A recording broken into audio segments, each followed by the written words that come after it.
Alrighty. Hello, everyone. Welcome to episode 117 of the Dear Herbalist podcast, Beyond Tired, the Hidden Exhaustion of Modern Motherhood. If you are new to this podcast, you are most certainly welcome. And if you are a returning listener, thank you so much for your continued support. I always appreciate it. I appreciate the comments, the reach outs, the shout outs, all of that stuff. Trust and believe. I appreciate each and every last one of you, my dear listeners.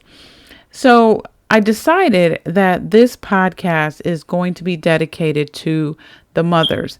In honor of Mother's Day, let me first give a shout out to my mother. And I want to let her know that I appreciate her. I appreciate the woman that she is. Shout out to you, Mom. Happy early Mother's Day because it's Thursday. But I'm going to give you your flowers right now. I appreciate it. So happy Mother's Day to all of the mothers out there, whether you're a stepmother, a guardian mother, a bonus mom, whatever you want to call yourself. If you are a mother to a child, happy Mother's Day to you. So tonight I wanted to talk to you about a topic that I don't think we talk about enough when it comes to moms, especially from an herbalist perspective. So this episode is going to be for the mothers who feel like they're barely holding it together, not because they're weak, but because they're carrying more than anyone else sees. Motherhood in today's modern world demands more than ever, and this is constant caregiving, mental load, emotional labor, and the expectation to do it all, often without rest or recognition. So tonight, we're going to go deeper than the standard tired. I know we hear that all the time. I'm tired. And I've even said it myself, I'm tired. And sometimes tired is the only word that we can come up with, but it's deeper than that. So we're naming the layers of depletion that modern mothers deal with. And we're going to talk about that tonight. We're also going to talk about how this stress rewires our nervous system and how healing begins not with a hustle, but with regulation, rest, and support. Strong support system. And this also includes, because you know I'm a herbalist, we have to get those herbs in there. Gotta do that. I'm going to give you some herbs, some things that you guys can do, herbal remedies, things like that to help you balance out, even when sometimes it feels like the balance is not there. So let's get into it.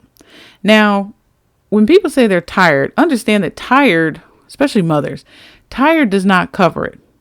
So we're going to look at the real landscape of modern motherhood, because tired is more of like a polite understatement, but it weighs so much. And those mothers that know.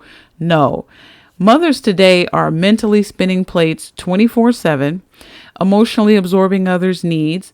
We're physically running on fumes, and our mental load is constant because we're planning meals, tracking appointments, resolving conflicts, remembering socks, snacks, sunscreen, herbal bug repellent. We're trying to anticipate every single need even before it's spoken. And never mind the emotional labor, which is invisible, but it's there. We're soothing hurt feelings. We're staying calm when others are spazzing out. We're creating a sense of emotional safety, even when sometimes we may feel unsafe ourselves. What people don't understand is that when it comes to motherhood, we don't clock out. Even when our body is in bed, we do not clock out. Our mind is still going. Our mind is still racing. So sometimes people will feel like, well, you know what? I'm just tired. I'm just going to hop into bed and you know what? Get a little rest and I should be fine, right? But there is this thing called chronic burnout. And this is when rest doesn't help anymore. Because burnout is not just tiredness. It's an ongoing state of emotional, physical, and mental depletion where even if you tried to rest, you don't feel restored. You don't feel rested. You get up and you're just like, ugh, another day, So if you have chronic burnout, let me give you some signs here. And these are common signs of people with chronic burnout. You sleep, but you still wake up exhausted. You feel detached, numb, or emotionally flat. You snap easily or feel overwhelmed by small tasks. You often experience or can experience brain fog, panic attacks or anxiety, headaches, tension, or gut issues. Sometimes you may hear a quiet voice inside of you saying, I can't do this anymore. I don't want to do this anymore. I'm tired. I hate my life. I hate this home. I hate the way of being. You hear that small, still voice. And these are signs of chronic burnout. And oftentimes you can be walking around, be chronically burnt out, and people don't even know it because you're just that go-getter. You're still getting and going. You're still moving. You're still putting one foot in front of the other, but inside you are crumbling. And that's the danger zone. So let's look at what happens when you get to this point. Let's look at how it impacts your body. When I have people come and talk to me and ask me about different herbal remedies for this, for that, anxiety, stress, diabetes, yada, yada, I always ask them what's going on in your life to try to get to the root cause of the issue. Because it's not just the physical. The physical manifestation is a result of something internal going on, physically, mentally, and emotionally. And oftentimes, even doctors, they don't look at those mental and emotional aspects. Not all of them. They'll look at just, okay, what does it say on the EKG? What does it say on the CAT scan? What does it say in your blood work or your urine? But they're not taking into account the mental aspect of things. They're not taking into account the chronic burnout. And if you miss these things, then of course you can misdiagnose someone, or in the herbalist realm, you can only just be focusing on the symptoms. But we're not doing that. We're not about that life. We definitely try to get to the root cause of the issue. And getting to the root means that you understand what's going on, whether what you're thinking or feeling or whatever the case may be, how is that impacting your body? Because dis-ease or imbalance doesn't just come out of nowhere. It's a result of, over time, things being not addressed, things being not dealt with over and over, and it builds up. It's like a brick. You're building a brick house, one brick at a time. And the house, once you're done building these bricks, that is, as you can look at it, disease, imbalance. So let's look at how our nervous system, because that system is really active in these chronic burnout states. Okay. We are essentially living in survival mode at that point. So burnout isn't just emotional, it's biological. Because when you're constantly multitasking, absorbing stress, rushing to meet demands or needs, your nervous system, it slips over into sympathetic dominance. And this is better known as fight, flight, or freeze. What this means is that you're always on, hypervigilant, reactive, scanning for what needs to be fixed. And because you're always on, your body is interpreting these normal life things that you're dealing with as a series of threats. So what happens is you stop digesting well, you start sleeping deeply, or you start feeling safe in stillness. And if these things happen, chronic stress can rewire your brain to consistently expect danger and not rest. So let's look at what happens when your nervous system is in overdrive. Let's focus on some of the symptoms tonight. Number 1 is racing thoughts or looping worries. Number 2, shallow breathing, clenched jaw, tight shoulders. Another one is restlessness or trouble relaxing, even in the quiet moments. Sudden startle response or emotional overwhelm, or feeling on edge all day and then crashing at night. These are some symptoms that your nervous system is in overdrive. So remember, we started out with I'm tired. The root of that, as you move forward, is chronic burnout. So from chronic burnout, what's happening to your body is now your nervous system is in overdrive. It's basically living in survival mode. And because of this, you're having physical symptoms that are manifesting in the body. And it's not just, okay, you're tired, you just need to get some sleep, and that's it. That is not it, because sometimes even physical rest is not enough. It'll give you a little time, because it'll allow your body to rest and not process things. Well, it'll allow your body to rest and not have to concern itself with keeping you up and making sure that you can see and smile and walk and drive and, absorb all of this input from around you, your sleep. So now it goes internally and says, okay, let me start working on the things inside of the body that need to be repaired. So let me give you some solutions, because I'm definitely solution oriented. So I'm going to give you some solutions for chronic burnout. And what I want you to do before I talk about these solutions is really sit down as a mom and take an assessment of your life. Really take an assessment of your life, how you're feeling, what's going on in your life, the highs, the lows, the expectations, all the different appointments, everything that's going on. Take an inventory of yourself. It is not selfish to do that. It is not selfish to say, I need to take some time. I need a break. It is not selfish to do that at all, because you're doing a lot. So take some time to do a little inventory to see where you are. Because sometimes you can say, oh, you know what? I am just a little tired. So I'm going to go to sleep, and I wake up, I feel more energized, and I can keep it rolling. But then there are those times where you may not realize the toll of everything that's going on in your life that you carry, but your body keeps the score. And it knows. And it gets to a point to where you're not digesting. You are not resting. You're asleep, but you don't have good rest. So take a little inventory and then look at how you can utilize these solutions that I'm getting ready to give you to address those needs. Because being a mother is a very, very high calling, in my opinion. Not everyone is able to be a mother. Not everyone wants to be a mother. But it is a job that is of the highest, one of the highest orders, in my opinion. And I believe that as mothers, we are very important to our children and to those that we care for. We play a very pivotal role in a lot of lives. And so if no one else tells you, I'm here to tell you tonight, thank you.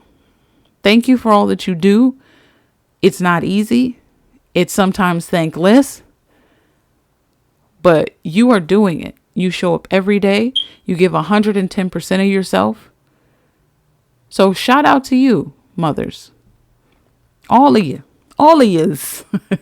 Shout out to you. Pat yourself on the back. Go ahead and get that little piece of dark chocolate. Go in the bathroom and lock the door and put a little, cotton underneath so your kids don't stick their little fingers under there trying to bother you. And just get a moment of breath. Breathe. Because when you're tense all the time, you're also not breathing. And if you're not breathing, the brain's not getting oxygen. Now you got some problems. So the other thing is that you want to make sure that you are aware. Rather than me just diving into do this. First of all, you need to be aware of what's going on with you.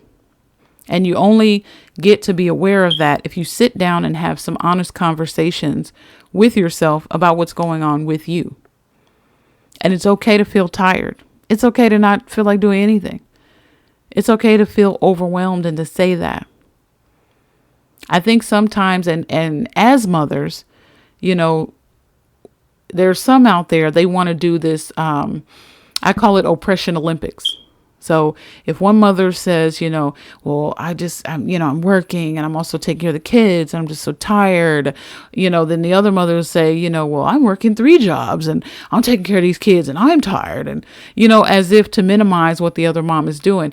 At the end of the day, we're all out here working. We're all out here working hard in one way or another. And what someone else can tolerate, another person may not. So we also have to stop shaming each other as well. And support each other, understanding that we're all out here doing a tough work.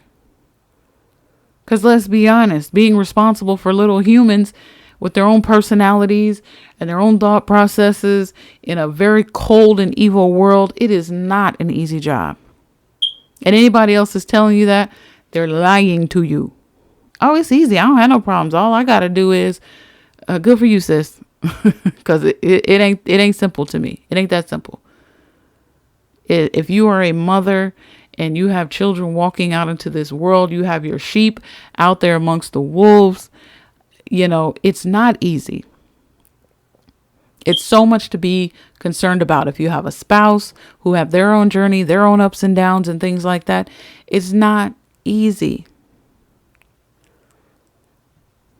So take inventory of yourself. Take inventory of your life. Where are you? And be honest.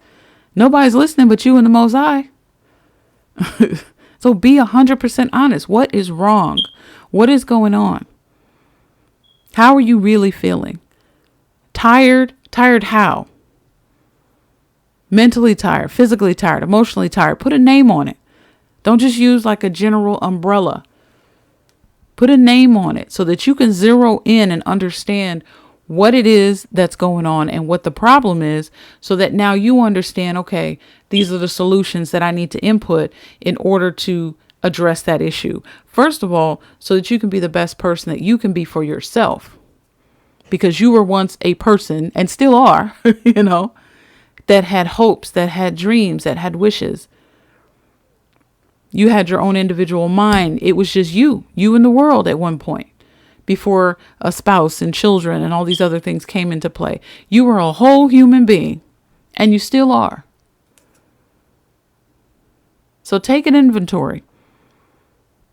All right. Now let's get into some of these solutions. I'm going to give you some solutions for chronic burnout. Number 1, regulate your body first. So before you try to, let's say, think positive or try to push through, your body needs to feel safe again. So how do you do that? Number 1, pay attention to your breathing. Make sure that your breathing is slow. It's intentional. Because breathing down regulates your stress hormones. So when you're sitting down, just pay attention to how you're breathing. If you're like, or the breathing stops in your chest and you're not breathing from your diaphragm, breathe. Every time you're in the grocery store, or let's say you're on your job, or let's say you're at home. Let's say you're doing laundry or knitting, sewing, taking out the trash, building a house, whatever it is you're doing. Take time to breathe. Okay? Slow, intentional breathing. Sorry, I got to drink of water because my throat feels scratchy.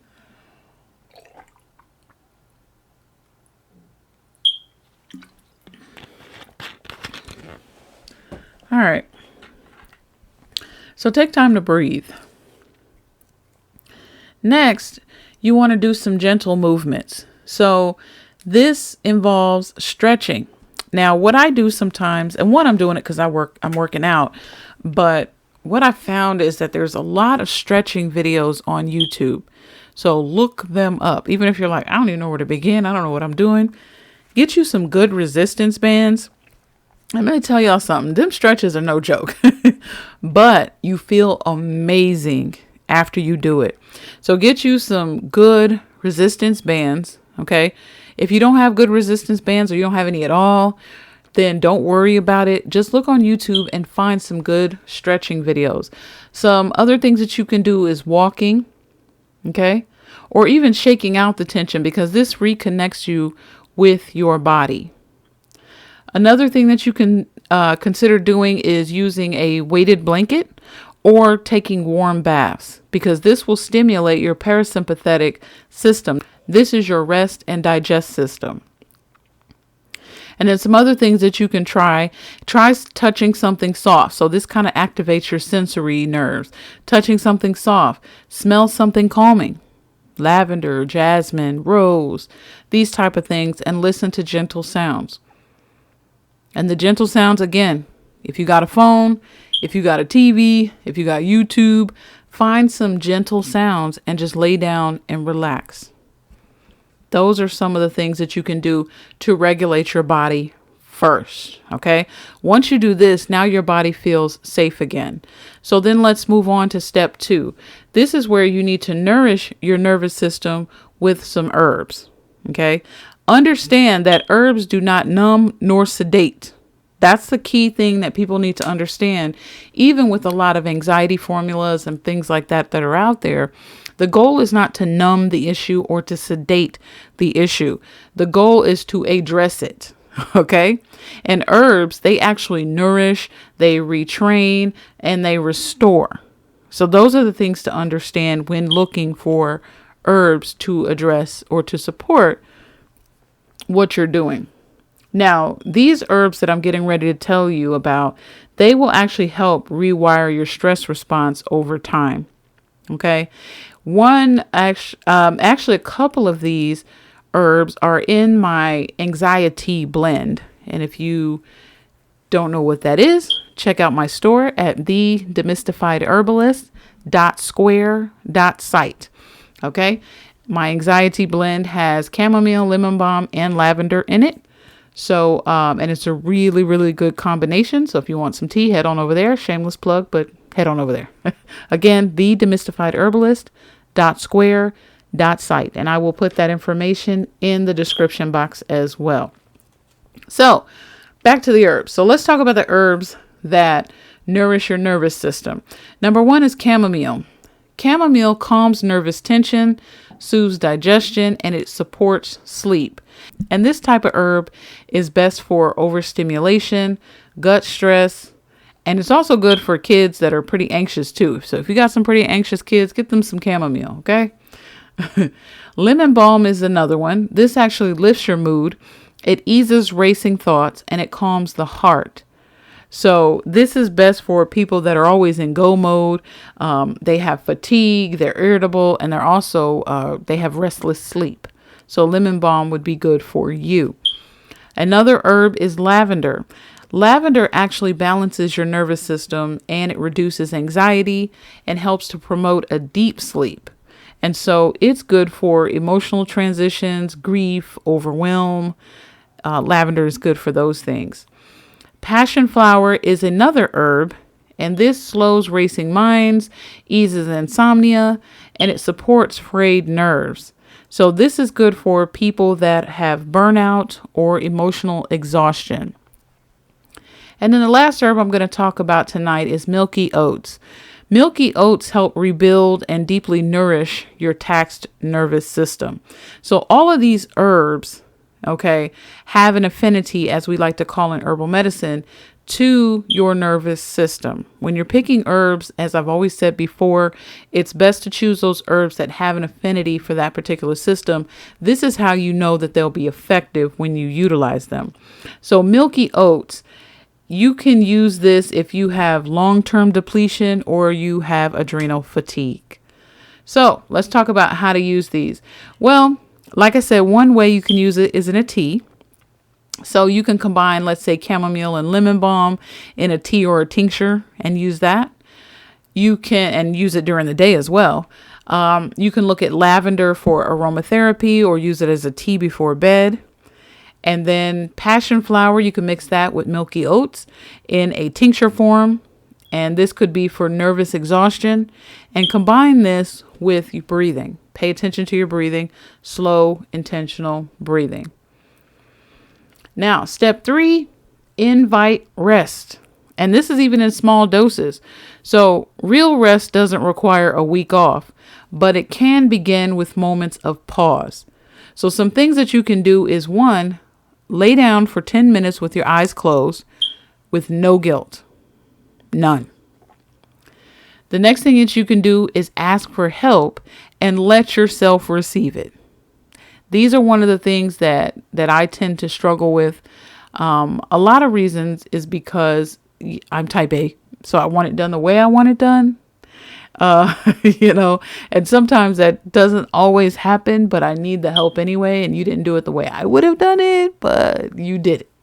So letting go, ask for help, and let yourself receive it. Another thing you can do is turn off stimulation. So even for 5 minutes, even just straight quiet, without your phone, without your TV, without your laptop, whatever it is, that you're doing that will stimulate you, turn it off. And then the other thing is practice saying, this can wait. Not everything needs an immediate response, an immediate answer, needs to be fixed right now. And we have to tell our children sometimes, you don't need this right now. You don't need to go here right now. You know what I'm saying? You can wait. I don't need to stop what I'm doing right now, drop everything to come help you, and you got to tell spouses that sometimes too. I can't jump when you say how high, snap your fingers or whatever. That can wait. And so it's all about too setting boundaries. So it may take a minute, but just even start with the small things. You know what? That can wait. There are probably a couple more dishes in the sink that I would like, but I need to do a little resting. I'm going to lay down for about 10 minutes or so. That can wait. Right? It can wait. I have laundry piled up on my bed that I need to fold that I haven't folded. I washed it, but I didn't fold it because I'm trying to run around do everything else. You know what? That can wait. Do the kids have clean clothes? Yes. Did they eat? Yes. Did the spouse eat? Got clean clothes, clean socks, clean drawers? Yes. Okay. Are they all folded up pretty and nice and pristine and put in a drawer and everything is ironed to a crisp and all that? You know what? Sometimes that can wait. It's okay. All right. And then also trade doing for being. Because a lot of times we're just doing stuff. Okay. We're just doing. And it's like, how much of these moments of things that we're doing are we just doing mindlessly? We're not even present. We're like robots. Just go, go, go, go. Kids in this, husband over there, wife over there, depending on, you know what I mean? Like everybody's running. So trade doing for being, even if it's for a short period of time. Okay. And above all, understand that what mothers need most and deserve, okay, are these things that I'm getting ready to talk to you now. Burnout is not failure. So don't think if you're just tired. And this is the reason why as women, we cannot get into comparison. Do not look on social media, TikTok, Instagram, and all these other relationship guru sites and all this stuff and feel like, you know what, this mother, she's showing me how she does 25 million things in a day and she still has time to do her makeup and her hair for 5 hours in the mirror. And you know what I'm saying? Listen, don't get into comparison. Don't. Okay?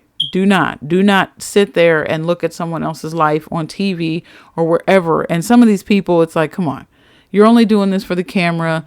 We know what it is. Okay. So don't compare yourself to others, because then you'll look at it and be like, you know what? I feel burnt out. I'm tired. I'm irritable. But then I look at some of these other moms and they just seem like they got it all together. They just seem like they have everything lined up and their kids are fine and their spouses are good. And, you know, everything seems to just be okay with them. But inside, I feel like I'm crumbling.